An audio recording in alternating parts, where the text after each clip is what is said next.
Afghan president latest leader on the run to turn up in UAE.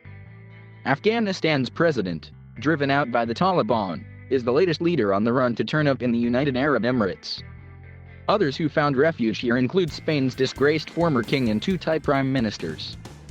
In nearby Qatar, meanwhile, the Taliban's political leaders have been given refuge for years. Qatar and the UAE have much in common, despite their sharp political differences. The two Gulf Arab states have close security partnerships with the United States, and both have taken in political fugitives and exiled leaders on the run. The skylines of Doha, Abu Dhabi, and Dubai offer an array of stunning high-rise towers and opulent five-star hotels.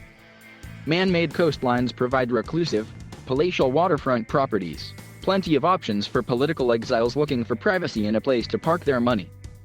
But most importantly, these cities built by vast underground reserves of oil and gas provide near-guaranteed security to controversial, once powerful figures.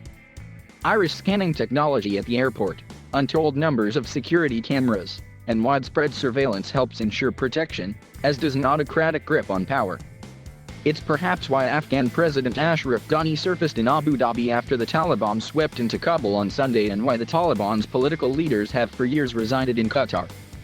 The UAE announced late Wednesday it had accepted hosting Ghani and his family, citing humanitarian grounds, even as members of his own government slammed the Afghan president for his escape from Kabul. Over the past year, Qatar has hosted talks between the Taliban and the Afghan government, and before that, between the Taliban and the United States, as Washington hashed out the terms of its withdrawal from Afghanistan and an end to its 20-year war.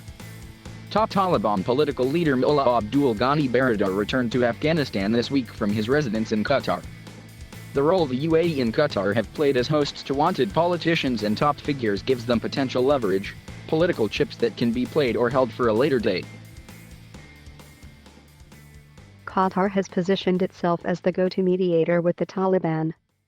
It was a risky bet, especially considering the optics with the wider public, but it paid off, said Cinzia Bianco, Gulf Research Fellow at the European Council on Foreign Relations.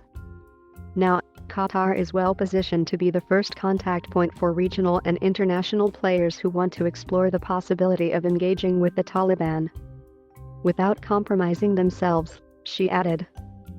The Taliban's capture of Kabul was so swift that by nightfall the same day, gun-toting Taliban commanders were seated at Ghani's desk in the presidential palace. Meanwhile, thousands of Afghan citizens and foreigners are still scrambling to flee the country. Just this week, a senior U.S. military commander met face-to-face with the Taliban in Doha to negotiate the safe passage of thousands of people wanting to leave Afghanistan, underscoring the crucial role Qatar is playing amid the muddled U.S. exit. The UAE and Qatar are also staging grounds for key U.S. military operations. Qatar's Al Udeid Air Base hosts some 10,000 American troops. Americans also fly out of the Al Dhafra Air Base near Abu Dhabi. Each country is positioning itself in the best way possible to pursue its interests in this crisis, said senior Middle East advisor at Crisis Group, Dina Esfandiary. She says that while Qatar's bet as regional mediator seems to have paid off, it remains to be seen how it will work out in the long term. For its part, the UAE aims to show its ally the United States that it too is a reliable partner, she said. From his new base in the UAE, Ghani released a video statement Wednesday, for the first time since escaping Kabul. He made a point of mentioning he was forced to leave Afghanistan with one set of traditional clothes, a vest, and the sandals he was wearing. To live in the UAE, however, he'll need a lot more than that. The country's cost of living is as sky-high as its towers, even if some support is offered.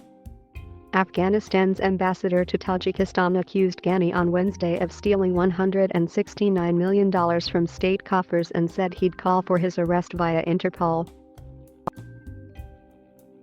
Russia's embassy in Kabul alleged that Ghani fled Kabul with 4 cars and a helicopter full of cash. He had so much money he couldn't fit it all, and left cash lying on the tarmac, Russia's state news agency RIA Novosti quoted the embassy spokesperson as saying. Ghani joins a roster of high-profile exiles who've sought shelter in the UAE in past years. Some have resided in Abu Dhabi, others in the UAE's commercial and tourism hub of Dubai. Siblings and former Thai prime ministers, Thaksin Shinawatra and Yingluck Shinawatra, the former ousted in a military coup amid charges of corruption, the other fleeing a criminal conviction, are among them. For years before her return to Pakistan, where she was assassinated in 2007, so did ex-Pakistani Prime Minister Benazir Bhutto. Another ex-Pakistani Prime Minister, Pervez Musharraf, maintains his base as Dubai. He was sentenced at home to death for treason, a sentence that a high Pakistani court later annulled. Others include former Spanish King Juan Carlos, who is facing financial probes, Palestinian figure Mohammed Dalan, who was banished by his party and sentenced to prison, and Ahmed Ali Abdullah Saleh, the eldest son of Yemen's longtime leader who was also assassinated.